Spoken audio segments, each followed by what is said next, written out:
the purpose of this is by the end of these drinks, we're all going to maybe like international football a little bit more, or at least see a pathway to liking it. They do a thing, I saw a men's mental health charity where they ask you how you're feeling out of 10 at the start of a group, and then at the end ask it again in the hope that it's gone up. I'm not going to do that, but this is what if we can bump us all up a little bit.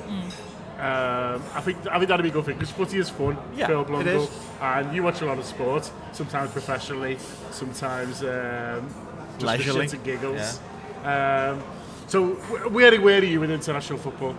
I really like it for a month every 2 years, and then it's sort of something that just kind of exists for the rest of the other 23 months, I suppose. I'm not like massively against it. It helps when I'm watching it. I don't really have any particular vested interest. I'm not sitting there aggressively wanting England to lose.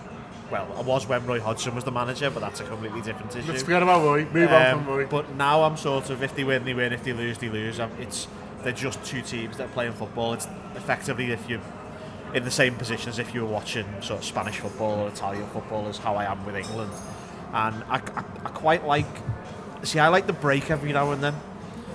Like, we're about to go through probably the maddest sort of 6 weeks we're ever getting, and now we're just getting a little 2 weeks, sit, put your feet up and have a little bit of a rest. I know it's a bit longer because of certain circumstances, but generally speaking, I quite like what it gives you, particularly at the start of the season when you get, like, sometimes you're like, oh, I wish there wasn't an international break, and then you're like, well, you get a refresher, you get sort of 2 weeks break where you're not going the football twice a week, three times a week. Now, though? I don't so feel now like I don't think you do, but I think you might go at the end of October. I think you might go, I'll tell you what, I'm glad I had that week because I'm at the end of my tether now.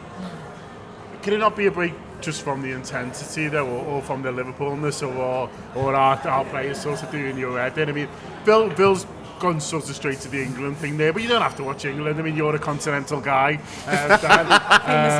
Loves espressos. No, you'd often catch him watching River play. So catch makes it sound like I'm knocking around going, cool, yeah. You'll tweet about watching River play or something. I've got like big that. issues with River Plate. Have you? One of them stole my phone at the Copa Libertadores final. I've got a strong anti-River Plate position that we can go on if we want. Maybe I should have brought this up. This is England Diego Maradona. Meant to be uplifting. The point is, it doesn't have to be about England. You can just watch a South American game of footy if you're up late, nothing to get up for in the morning, and just enjoy it for a game of football, surely. So I don't like the international football that's in the season. I think it is a lot better now that it's the Nations League and there's at least the concept of something riding on it. I think they've actually done it quite well, and it seems like the other confederations will sort of follow suit and do something very similar, rather than just getting Costa Rica to play Greece for the sake of it in a friendly, because you just have to play the games. I think for me, the thing about, I love the tournaments, like Phil was saying, I love the idea that you just get to watch a game between Japan and Colombia that's taking place in South America or whatever, and you'll get to see facets of both of those people's culture that they take in and make part of this big cultural event. I always compare it to, like, I really like the Eurovision and stuff like that.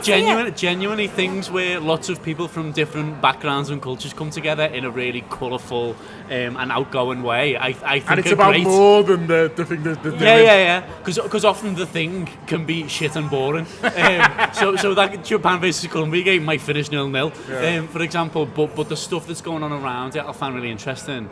And then the other stuff, the stuff that happens in September and stuff, I am also quite thankful for the break a lot, because yes, I think going to the game twice a week is fairly intense.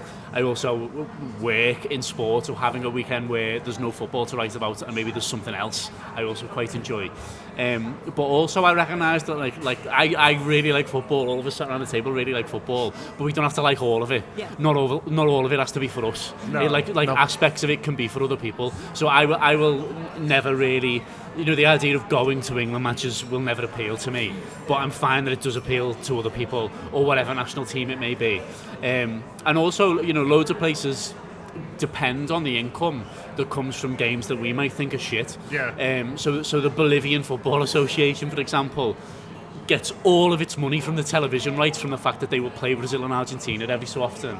European countries like that as well. But not only will people and broadcasters in those regions pay for that, but what is it?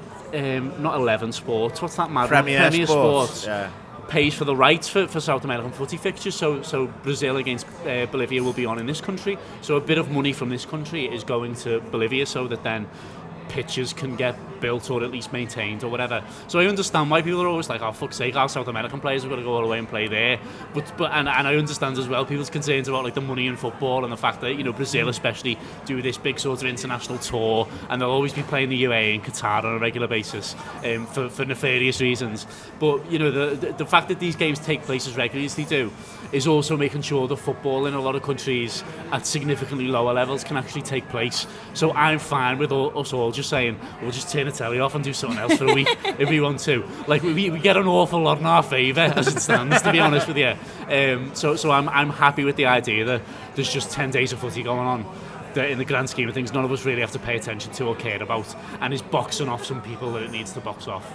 YouTube, press the button, become a member of the Anfield Wrap from the heart of the city of Liverpool. The best way to enjoy all your Liverpool-based videos, everything you need, every single day. It is the Anfield Wrap.